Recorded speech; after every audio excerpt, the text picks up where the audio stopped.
Balitang-balita po mga kababayan. Nako po, eto na nakakagimbal na mga pasabog na mga Marines na kabaro ni Orly Gutesa. Nako po mga kababayan, huwag daw ismulin si Orly Gutesa dahil talagang legit ito.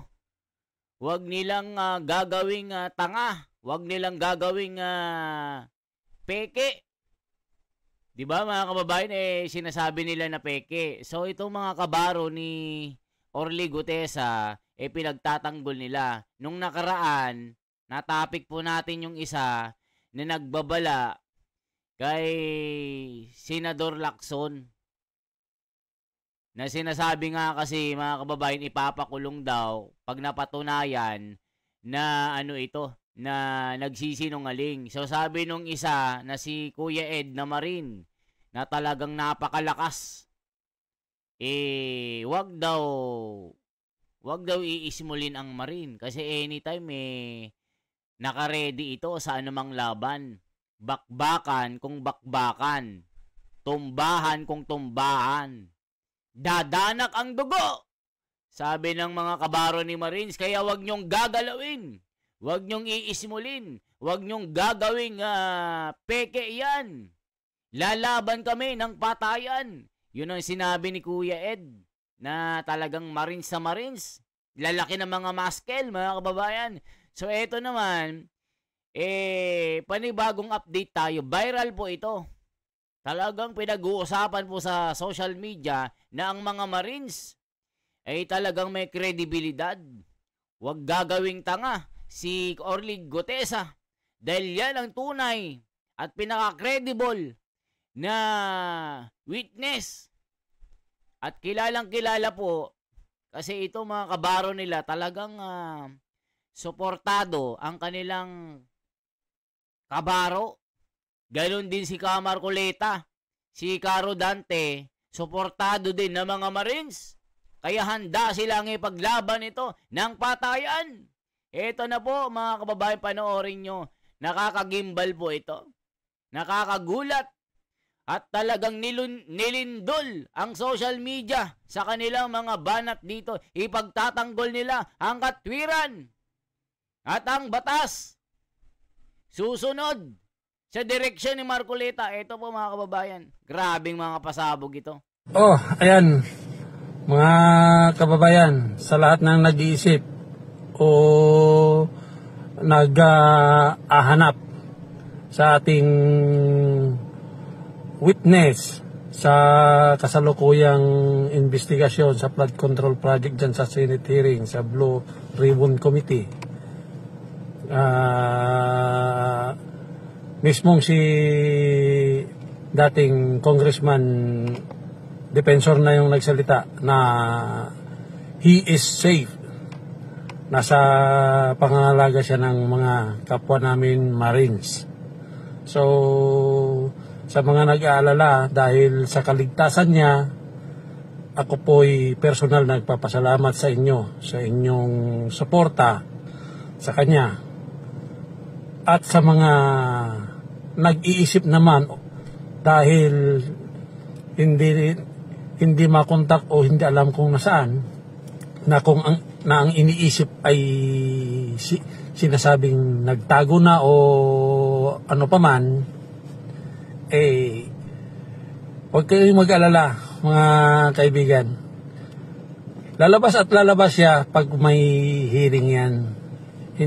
Ayun, mga kababayan, kasi nga sinasabi na nagtago na. Tinumba na. Nagsabi nagtago kasi bumaliktad na. Ito yung mga sinasabi po ng mga basher. Mga sinisiraan at dinidiscredit itong si Gutesa at Marcoleta. Na nameke, ganyan. Kaya kaya nawala na, natumba na, tinumba na, ganon. Yun yung mga kuro-kurot, mga chismisan na pinapakalat. Na kaya nagtago kasi nga gagawa-gawa ng kwento. 'Di ba? So si Mike Defensor na rin ang nagsabi na safe siya, kinupkup siya ng mga Marines. Ito po yung mga bali-balita mga kababayan na, di ba, nag-a-apply po siya ng WPP, yung protection program ng government para sa security ng kanyang sarili at ng kanyang pamilya, pero binawi niya kasi nga natatakot din siya baka ma-impluwensyahan siya na bumaliktad. Yun ang kinakatakot nila mga kababayan na ni Orly Gutesa, Master Sergeant Orly Gutesa. So ito sinasabi ni Bossing na kanyang kabaro. Tuloy natin mga kababayan. Hindi aatras yan ang Marines. Basta nasa katotohanan, hindi yan aatras sa laban. So, mga nagbabas na siya ay walang kredibilidad upang maging witness. So, good luck na lang. Basta kami bilang mga kabaro niya, kasamahan niya sa Armed Forces, buo ang aming suporta at sa mga lahat na sumusuporta sa kanya, kami po ay nagpapasalamat sa inyo at good luck sa mga basher. Ika nga, pag yung sinasabi nila na iimbestigahan yung kredibilidad niya, walang problema yon, basta naaayon lang doon sa tamang proseso ng pag-iimbestiga. Kahit anong imbestiga pa ang gagawin, balik-baliktarin man yan. Personal kong kilala yan, yung tao na yan. Wala kayong makikitang dungis o anumang masamang gawain. Kaya malakas ang laban, mga kababayan, mga mamamayang Pilipino. Ito na yung panahon na dapat mahinto ang mga kagagawan ng mga politiko, mga mandarambong. Dapat yan ay mahinto na. Ayan mga kababayan ako, yari pala. Talagang mayayari pala dito si Tambaloslos, si Saldico. Kita nyo, sinusuportahan ng mga Marines na mga talagang matatapang ito. Lalaban at lalaban hanggang dumugo at dumanak at dumaloy ang mga dugo sa lupa. Grabe, ang tapang nila mga kababayan. Ito yung mga pinakamatatapang na mga sundalo eh. Kahit butas ang karayom, papasukin para lang suportahan si Orly Gutesa at si Senador Marcoleta. Kasi nga mga kababayan, pilit talaga nila na inililihis yung direksyon na tinutumbok ni Senador Marcoleta. Na ayaw nilang matuntun ang tunay na master. Di ba mga kababayan? Kita nyo, sila, logic lang sila ba ay susuporta kay Orly Gutesa, Master Sergeant? Di ba mga kababayan, susuporta ba ang mga ito kung hindi totoo? Mga Marines po ito, mga kababayan, hindi mapapantayan ang kanilang loyalty, ang kanilang pagsunod sa prinsipyo ng batas. Kita nyo po? Yari pala si Saldico dito. Di ba nakita nyo naman? Si Saldico nasa hospital. Parang si Gloria Arroyo na may bendahe sa leeg. Nasakit-sakitan. Ngayon, lumabas ang mga Marines. Pinagtatanggol ang kanilang brother. Naku po. Eto pa po. Magitan ng pagsuporta sa ating tumayo at lumabas na witness upang isiwalat at malaman ng buong bayan ang katotohanan na nangyayari sa kabahan ng bayan. So, mga guys, abangan natin ang lahat ng yugto o kabanata ng investigasyong ito na ginagawa ng Senate Blue Ribbon Committee upang tayo ma-update. So, doon lang tayo sa katotohanan, mga kababayan. Suportahan natin ang ating natatanging naglakas loob na isiwalat ang katotohanan. So, muli, maraming salamat sa inyo. Mabuhay tayong lahat. Mabuhay ang Marines. Wah! O, kita nyo mga kababayan, naka-uniform pa yan. Diba? Alangan namang susuportahan nila yung sinungaling. Diba? Kita nyo, sumusuporta sila. Kung hindi totoo, ito si Gutesa, hindi sila susuporta. Kaya sabi ni Lacson, kailangan daw ng matinding investigasyon. Diba? Ito yung lagi nating inaano, kasi ipapasugpi na nga daw si Gutesa. Diba mga kababayan? Pinasugpi na din si Marcoleta. O ngayon, lumabas na po. Pati nga si Chis, nagalit na rin Talagang orchestrated daw at scripted lahat. At sinisira ni Martin Romualdez ang credibility ng Senado na laging sinasabi niya at yung mga witness, laging tinitira, binabaril ang mga Senado para siraan. O ngayon, lumabas ang mga Marines dito. Di ba mga kababayan? So ngayon, i-check po natin yung mga ano dito, yung tinatawag na ano dito, yung mga komento ng mga kababayan natin. So i-check po natin yung mga komento mga kababayan para malaman natin kung anong mga sinasabi ng mga ano dito. Ito po yung mga komento, mga kababayan. Para po malaman natin ang kanilang mga sinasabi. Ito po.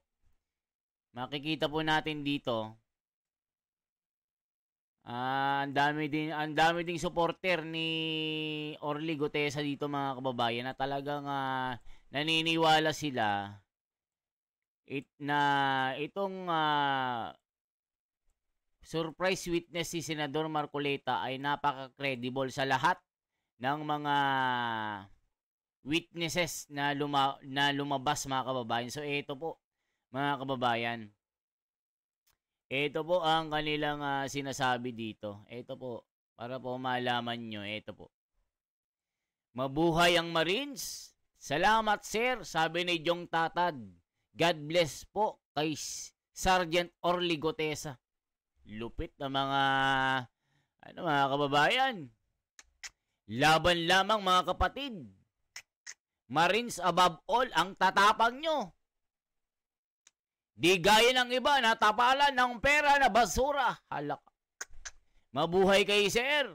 Mabuhay ka din, Senador Marcoleta. Ikaw ang tunay na tagapagtanggol ng batas. Mabuhay ang agila. Oh, grabe. Sana gabayan si Sir Gutesa sa Panginoon para lumabas ang katotohanan. Mabuhay ang mga Marines. Grabe talaga mga suporta. Mabuhay, sabi ni Kalaw Palak. Share na baluyot. Salute po sa inyo, mga Sir and Marines. Salute all Marines. Salute Marcoleta. Grabe talaga. Saludo po kami sa inyong lahat, mga Marines, ang tatapang nyo. Mabuhay kayo. Grabe talaga mga suporta. Salute sir, tuloy lang sir para makulong ang mga magnanakaw na buhaya. Halaka.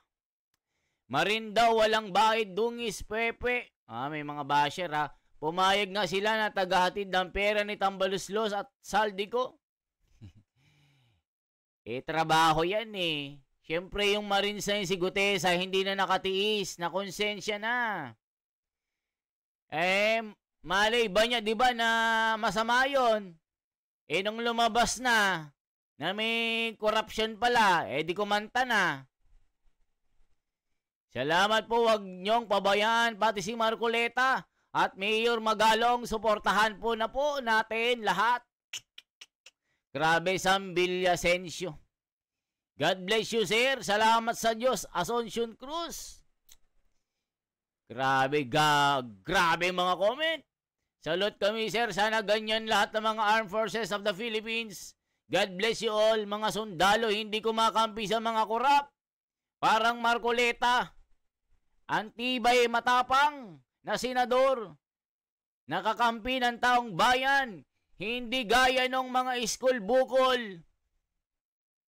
Sabi ng mga komento, yung mga school bukol, halatado, bistado.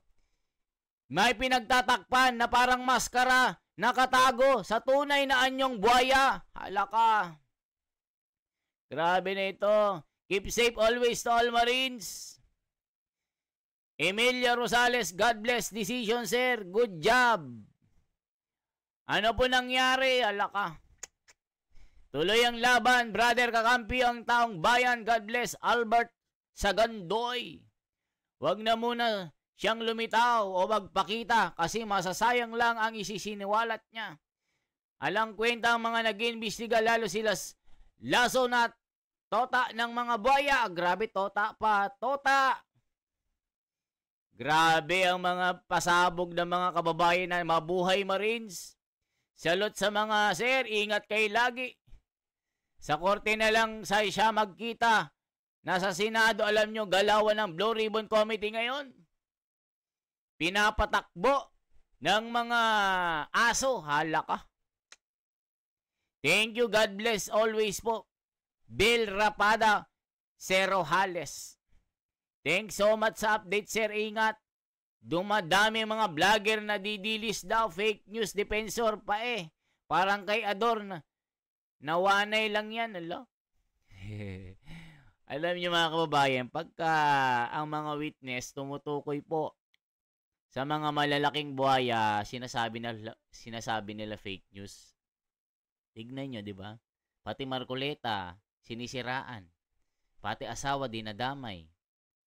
Di ba? Wala namang connected sa mga diskaya. Di ba? Independent director nga eh, insurance company. Ano kinalaman na sa flood control? Di ba mga kababayan? O ano masasabi nyo dito, mga kababayan? Good job, good decision. Nagising na sila kasama ako, sir. Thanks. Sana tularan pa kayo ng ibang sundalo. Allah ka, mga kababayan. So yan lamang po ang ating bahagi. Sana po, suportahan nyo po ang ating video. Ipakalat nyo po para ma-update po kayo lagi sa mga binabalita natin dito mga kababayan. Yung mga bidyong ito, information po ito para po mapanood nyo at malaman yung katotohanan kasi yung mga ganitong balita hindi po makikita sa mga mainstream media. Tayo lang po ang magpapalabas sa mga ganito kasi hindi po tinitake up ng media ito. Tayo lang po ng mga vlogger na sumusuporta po sa katwiran at katotohanan na parang Senador Marcoleta na laging nasa katwiran, ipaglalaban, hindi gaya ni Lacson, Soto, Tulfo Brothers, bend the law, bending the law. Sometimes we have to bend the law, sabi niya. Ang galing, hindi naman abogado pala. Di ba mga kababayan? Yan lamang po ang ating bahagi. Salamat po mga kababayan. Sana po i-like nyo, i-share nyo, i-subscribe nyo po ang ating YouTube channel. Salamat po. Mabuhay.